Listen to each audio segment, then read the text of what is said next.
Kia ora koutou, ko Kimberley O'Sullivan, taku ingoa. I'm Kim O'Sullivan. I work at the University of Otago's Poneke campus, so I'm up here all the time. And I think that I'm also I could be wrong, correct me if I'm wrong, the only social scientist talking to you today. So I'm going to talk to you about the places where we like to live now that we've heard about the environment and how well we're connected to that.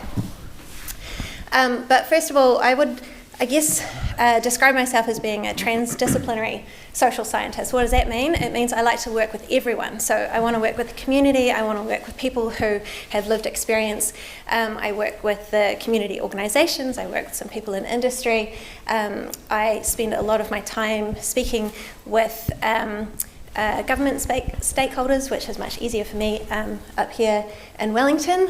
And also, I'm a real data hog. I like all of it. I want all the information. I work with biostatisticians, with engineers, with architects, with people who are fantastically good at making beautiful graphs, which you're going to get to see some of, like the ones that Jitink has made for me today. And so it's a big team, it's lots of projects, it's about sticking all of that stuff together, and luckily for me that means that I get to work in the ikigai space, which is hopefully doing what I love well, with purpose. So how do we do that? So how do we think about where we're working and what does all of this mean? So the space that I'm really interested in is the housing space, and I think the housing is our most important infrastructure, because we can think of it as that kind of keystone where if we take out housing, all of those other kind of infrastructures sort of fall to bits a little bit, or they're just not that useful. So yes, we need community, we need transport, we need energy waste, ICT, all of those kind of things, but if we take away housing, then they're not going to be much good to us. And these are some beautiful drawings which one of my colleagues did for a paper that we wrote about this. Putting that in context, none of our health services work very well if we don't have a house. So some of the work that my colleague Neville Pearce has been doing is around looking at housing first, and he's shown, working through with the People's Project from Hamilton, that when we put people into a house at 5 years, we have massive reduction, 43% reduction, 44 I think, in hospitalisation, 63% reduction in mental health service use, 138% increase in incomes for people who are housed. So we're now working, looking at homelessness among young people. We know that we have over 300,000 young people in Aotearoa who don't have a home, and so we're working with these community groups to try and understand how can we help design a housing system that works best for them. This is also in the context of what we've learnt over the years, building up off the work of my mentor and colleague, Professor Philippa Howden-Chapman, around whether that New Zealand has much too cold housing that does not protect us well from our outdoor environment, and what happens when we put in some insulation and just a little bit of heating, we get these massive health improvements. And we can see that this work has been hugely influential across policy and practice, not just in Aotearoa, but worldwide as well, and has informed the World Health Organization's Housing and Health Guidelines. It's been quoted in United Nations reports, in policy in the US, in Canada, in other countries as well, and then there's a raft of legislation that has happened because of that. So where did I kind of pick up and run with this? One of the first things that I started doing was working with young people. So I went back to actually my old college, which was a terrifying experience. And I worked with a really talented group of year 10s, and they wanted to find out, or I wanted them to help me find out, and they wanted to come along on the ride. What would we know about how young people experience energy poverty or not being able to afford enough energy to be warm in their homes?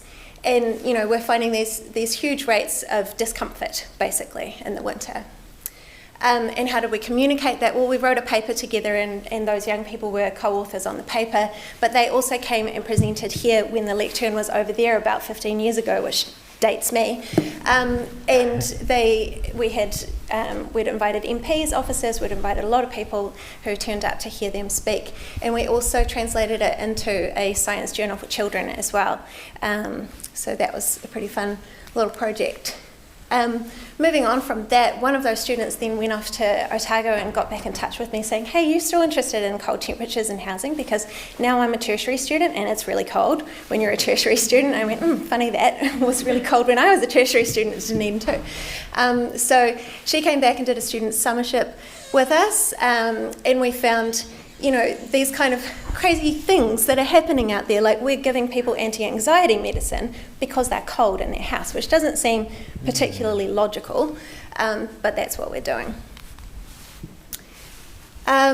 Moving on from that, we found that particularly disabled tertiary students were in the worst position, and that led us to do some work with the Disabled People's Assembly to try and understand how disabled people are affected by indoor temperature, and we were doing some work around how summer indoor temperature is extremely challenging as well as winter indoor temperature. And we're now doing some work with disabled tertiary students as well. This is a picture of my lovely PhD student, Jiting, setting up some temperature monitors from Monkeytronics, and this was for a project that we were doing with Raukawa up in the Waikato, who approached us and said, hey, can you help us figure out what's the best way to give people discounts for energy? Does anybody know that? And we said no, and they said, well, can you help us do a randomised control trial to understand which kind of discount is going to be best for our people? So that's what we've been working on. We've set up a baseline through going up, setting up the equipment, going up and working with the kaiawhina. This is a photo of our previous colleague Rachel working with the kaiawhina to show them how they would go into homes, into people's whare, and install these monitors and to gather this data that they could then hold on to and then share back with us so that we could do the analysis to find out how cold it is and how big of a problem this is in Tokoroa mostly.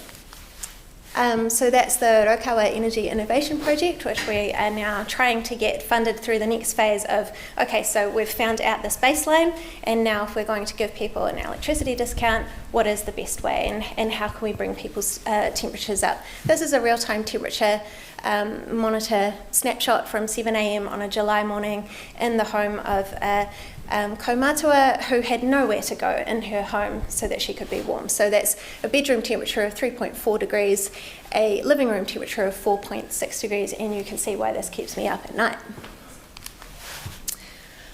So we can do things together when we come, thank you, when we come together in community. So this is the Healthy Homes Initiative, and when government comes together with community and funded the Healthy Homes Initiative, you can see from the 5-year modelling that Neville and colleagues have just done that we have these huge reductions in hospitalisations from a very tiny intervention in a very short space of time, but it continues 5 years out, we're still getting benefit. And huge savings that we get from a small investment. Some of our surveys, I mentioned being a bit of a data hog, so some of our data comes from surveys. We have great plans for working with community. They don't always go to plan when we get out into community, so that requires us to be quite flexible because anything can happen. But we can get information like this from over 500 tenants in public housing that shows that actually almost the same number of people are saying that it's too warm in their homes as it is too cold in the winter. And so this is not a new problem that we're facing, even though we've started to hear about it recently in the media with a whole lot of new townhouses in Auckland being too hot in the summer. When we did a survey in these areas, we also found that 3/4 of respondents were experiencing some kind of overheating, and actually 63% of people who had a heat pump were now using it to cool their home during the summer as well. So this big shift that we've done, now that we've got access to a heat pump, we're now using active cooling in the summer as well. And that also showed up that we've got a big energy poverty problem in the summer. We need to make sure that what one person can do to keep themselves warm or cold or the right temperature and comfortable at home, everyone else can do too. So this is a little bit complicated, but bear with me because this is Jiting's new work that she's very kindly sharing with us. So where we want to be is not too hot, not too cold, and these are all summer indoor, so just only in the summer months. But we can see that we've got some too cold temperatures happening in the summer as well. We've also got a whole bunch of too wet and a bit of too dry. Where we want to be is the Goldilocks zone. It's a small chunk of what we're achieving at the moment. And so how are we going to work to find this Goldilocks zone? What we want to do next is try and get the balance of insulating our homes versus adding solar and electrifying our homes to get the Goldilocks zone. We want to work around with our policymakers and our government stakeholders to understand what kind of policy tools we need. We want to get this data from our modelling and feed that in. We want to talk to people and find out what their experiences are of living in homes. And then we want to figure out how can we get the balance right to give us the best economic, environmental and social impacts from that. So that's where we're going next. Thank you very much. I have a huge range of collaborators. I have not given you any references. There are over 80 co-authors on that. So please check out our website and get in touch with me if you'd like any further information. Thank you.